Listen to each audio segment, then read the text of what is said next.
Hey guys, how you doing? Good morning. Welcome to lesson 12 in our business and entrepreneur series. I'm doing this series particularly for a great friend of mine, but I decided that why not use it to serve, to help others, because we understand from history, from research, that what one person is going through, what one person needs to know, what the struggles one person face, the information one person need to get, the training that a person need to acquire is not usually unique to only that person. There are millions of other people out there who would benefit from the same information. Because my duty, my calling, and my passion is to serve and help people, I decided to share it on my podcast. I'll further on probably put it in a funnel and give it away as a free offer, or however I do it. But this is content that is timeless. I'm not doing a trick or a hack or a Google algorithm trick or an Instagram method or strategy. What I'm doing is the fundamental principles of business and entrepreneurship that will help you for life. That's transferable. What most people get wrong is that usually a business model in and of itself does not fail. So let's say you start a business selling soft drinks and it didn't work out.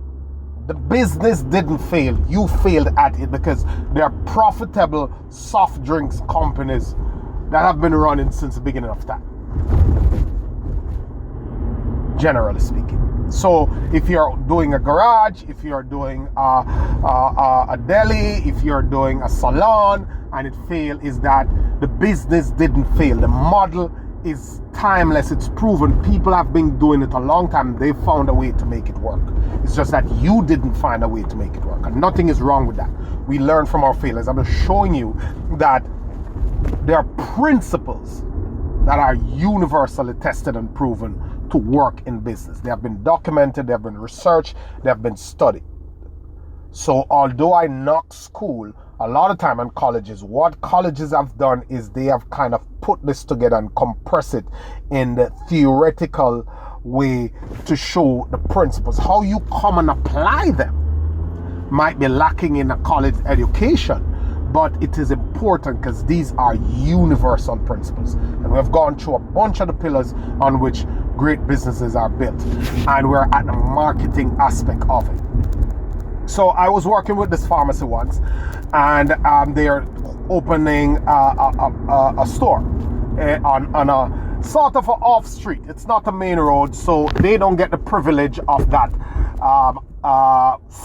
traffic, that obvious location traffic, that perfect location that the McDonald's always have on the corner of somewhere, because that's important in brick and mortar, where you are located, because you're depending on what we call organic traffic, meaning you didn't do anything to get it, but because the train station is there and millions of people or thousands of people use the train station or the bus station, or there is a supermarket there and you are strategically located there, and it gets a natural traffic. Or somebody built a shopping mall, and because the shopping mall has all these other shops, you set your shop up there, people are going to pass and they're going to see it and they're going to come in. Some businesses are able to run on that traffic. So their model might be to get spaces in 50 malls across the country, and the automatic traffic will work for them. Meaning the people walking into the mall, their numbers show them that for every 100 people that pass the store, one come in. And we have 100,000 people passing every day. So we have 10,000 people coming in. And that makes them sales of 50,000 per store per week. And for the 10 stores, that's giving them 500,000 per week, and it works for them. They are doing a little bit of branding with their signs and maybe a little ad here and there, maybe a little post on social media, but there's no full-on marketing campaign to get them visible. So it might work for some people. I don't advise it. I don't advise that you try to sustain on organic. I advise that you have systems that capture those customers that come in, and you continue to market with them, build trust, and build your brand awareness. Let them know you, become a household name. That's the idea of marketing, is to convince someone else that your product will solve their problem better than someone else's product, or it is a better alternative or an affordable alternative. That's the idea of marketing. So this person had the pharmacy and they were on an off street. They never had that amount of traffic. So what they did, the pharmacy was set up and they were hoping for people to come down the road. And they never had a plan to get people in the door. They never had a plan to get eyeballs. You have to have a plan for eyeballs. You cannot look at the way big brands do it. They have a strategy. So there was this Target that was opening. A friend of mine was working on the project. There was a Target that was opening somewhere in the south, and they've bought the land for, I think he said, about 4 years running. And what they did, that land was sitting there, and they had sensors, groups, organizations, agents tracking the traffic. So they had sensors on the road that tell them how many vehicle pass per day, what's the size of the vehicle, what's the weight of it. They know that, okay, this weight is an SUV. So an SUV kind of show them an income bracket, and they know how many people of a certain income bracket pass that area, and they have all that data. They have it down to a science. They're running all the demographics and all the numbers from census and all the numbers from government agencies that tell them the breakdown of the communities, the median income, and all the stuff that they need to know to assess the potential or the sales or the success of that store. They spend hundreds of thousands of dollars before they lay a brick down. They've done their research because they know that it is better off to spend $200,000, make sure this can work, than to spend $10 million and put it in and it doesn't work. So what you have to understand is that you're not doing that type of marketing. You don't have that type of resources. What you have to do, as I mentioned before, is direct response marketing. You have to find your audience and you have to build your audience. You have to create great customer service, serve them, help them, build trust with them, and build that customer base strong enough. Be in front of them and give them an opportunity to buy, and find new ways to give them new opportunities to buy all the time. This is not spammy, this is not scammy, this is not pushy. This is a matter of a business. And once you're confident that you're offering a good service and useful product, you don't have to worry about that, because the money that a person have to spend, you're going to get it or someone else is going to get it. And the person who gets it will be the person who is better positioned to sell, or the person who get most of it is the person who is better positioned to sell and to actually go after acquiring this customer. So the idea that I'm trying to get to you is that the mistake that small businesses make that cripples them is they're thinking that if we build it, they will come. If we post it on social media, they will come. If we tell people about it, they will come. I get that happens, but that is not scalable, and it tops out very quickly. It's not scalable, tops out very quickly. If you have a restaurant and you're selling food and it's new, the taste is good, and you're in the area and you start to run that sale for a while, after 4 to 5 to 6 months, your walking customers start to try something else. Because it's palates, it's taste. They want to taste something else. If you're not adding to the product line, if you're not giving them incentives, if you're not finding skillful ways to stay in front of them when they want something to eat, they will go somewhere else. The point of this lesson is that reaching your customer building your customer base, improving your sales, getting more people to buy your product cannot be left to chance. It's a full-on activity, it's a function of your business. You cannot leave that to chance. I don't care what you do, whether you're a lawyer, real estate agent, whether you're a doctor, whether you're a dentist, whatever you do, whether you run a yoga studio, whether you have a dojo, whatever you have, karate studio, whatever you have to, if you want it to grow and sustain, you must have a way to bring customers in consistently. If you do one-on-one, you have to have a way to keep your calendar full, or to the extent that you want to have it. You must have that system, that marketing system that puts you in front of X amount of people per day, that is scalable and gets X amount of people looking at your offer, so you can work your percentages. So whether you're going to do Facebook ads, Google ads, radio ads, TV ads, the thing is, you have to get to a point, and you might not be there now, but I want you to know and look at this as the bigger vision, as the place you're going to, as what you're doing.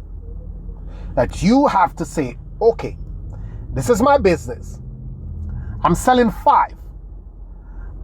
My first stop is to sell 25. I'll start to feel a little bit comfortable in my spirit when I get to 25. My goal is 100 though, but I know it probably take me some time to get to that. But I want to get to 25 and level out some of these expenses and level out some of these workload and fix my systems better and have money for this and have money for that. I want to get to 25. I'm at 5 now. I'm at 5 because I am getting in front of 20 people. So therefore, to get to 10, I'm going to try to see if I can get in front of 40 people and track the results. How? Now you're going to ask yourself, how do I get in front of 40 people? And then when you ask that question, the next questions to ask is, where are my people? Where are they gathering? What are they looking at? What are they seeing? Once you've decided that, then you can decide to run ads to get in front of them. And then you will get into the ad copy, what you say on the ad, how the ad look, how you capture their email addresses, how you send emails out to them. That's a whole other thing that I advise you that I have to do a different course, a marketing course, to get into that. It's a broad game, but you don't have to know all the thing, as I've said before. You just have to know what you want, how it works, and you can outsource it. I'll say that again. You just need to know what you want, how it works, how to source it, how to track and test and check the results. You follow? In other words, at the end of the year, you know that you need your taxes filed. That's what you know that you need. The accountant say, give me this, that, and that. I'll file it for you. That is what you owe. This is what they'll refund you, and you go. Same thing with marketing. You just want to know a little bit deeper maybe than the accounting, but you want to know how it works, what's going on, read some information, get the gist of it, see some stuff that work, get somebody who's doing things that work, we can always read everybody's review, and you can get somebody in the industry to know. But you go on a budget, you work your budget, you get your $5 ads out on YouTube and Facebook. You get your $5 ad out on Pinterest if that's where your people are. And you start to get people in there. Start to get more eyeballs on your stuff. Start to reach more people. And you start to tick up with that sales. And then before you know it, you'll have a system and a structure and a machine that gets people in there, convert people, add them to your community. Make your sale. That is the game. So, do not wing your marketing. Do not hope for your customers. Have a way to get your customers. Try different ways till you find a good way. Work that, master it, find another way. The internet is the easiest, cheapest, and best way. Organic reach doesn't work. If there are 200 people on your friend list, and you send it out a post on your profile, 5 people see it automatically. Facebook is not in that game of giving you organic reach anymore. That's not how these big platforms work, my friend. How these big platforms work, when they just started out, when they don't have a lot of people on their servers, and it's not a heavy lifting and not a heavy load, when you post something, 90% of your audience will see it automatically, naturally. More people start to come onto the platform. It becomes more heavier for them to, or impossible, or it's not logical for you to see 1,000 people post coming on your timeline at the same time. They don't have the bandwidth to support that. So what they do, they build you, they get everybody there, and then they look at the companies who want to get eyeballs and get traffic and say to them, look, I have 10 million people on this page every day. Do you want to buy an ad to get in front of this 10 million people? And then they do that. They're not going to allow you to just get in front of numerous people without paying. They're running a business. YouTube is, Facebook is, Instagram is. But the bait is to make it free and to get you on there, and then you create content for them, for other people to come and see and laugh and waste time, and then they monetize that content that you send there. And then people put ads over your content, and it's in your news feed and everything. So you now have to use social instead of being used by social. So when you're putting up your posts, it's okay to put up your organic posts, but don't expect that Facebook is going to show 1,000 people today. They're not going to do that. YouTube is not going to do that. Pinterest is not going to do that. They show a small percentage of people. And we all know that nobody's typing and searching for anything. Everybody's scrolling. So everything, scrolling and browsing. So everything that comes up on a feed is based on what these platform algorithms want to come up on the feed. And the want these days is more what have been paid to come up on the feed. What have been paid for to come on these feeds. So I'm telling you that you need to know that, okay, I'm on Instagram. Instagram is what I want to use to get my business out there. What am I going to do? Am I going to buy ads? Am I going to buy influencer ads? Well, influencers have a lot of people watching their status and comment on their page because they've built up that thing over time. So they have 1 million followers. And they'll say, okay, when I post, 5,000 people see it. Send me your stuff, 5,000 people will see it. You give them $50, 5,000 people see it. Okay, so that's when you choose the right influencer that is in alignment with your industry. Okay, 5,000 people see it, 1,000 people click it. 1,000 people click it, 200 or 100 or 50 or 20 people come over to your email list. Okay, now you get 20 potential customers for the cost of $50. That's how you work it. If you sell one of them and you break even, you make back your money. Let's say you get 50 sales from that, or 20 sales from that, or 10 sales, and your profit is $100 on the sale. You have already covered your odd costs, and some of that money you put back into your app. So you say, okay, I got 20 customers, I made 100 sales. I'm going to go to see if I can show 10,000 people this, to see if I can get 5,000 customers, and to see if I can get 40 sales. Whatever the math says. So that's how you do it. You have to look at your marketing as intentional.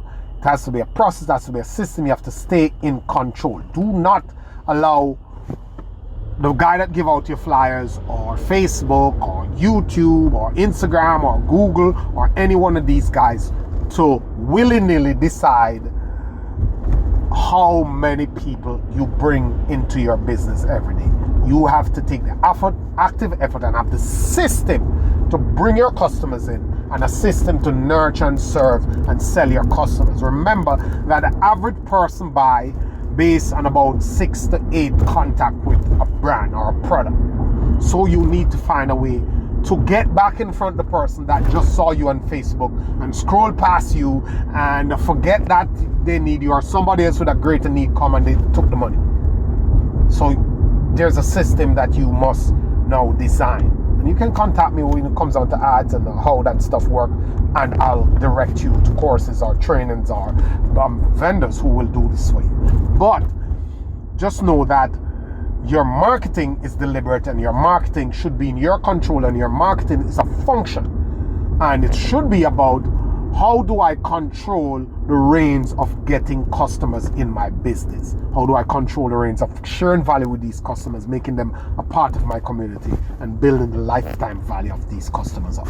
Thank you guys for listening to this training. It has been a pleasure bringing it to you. Have a great day.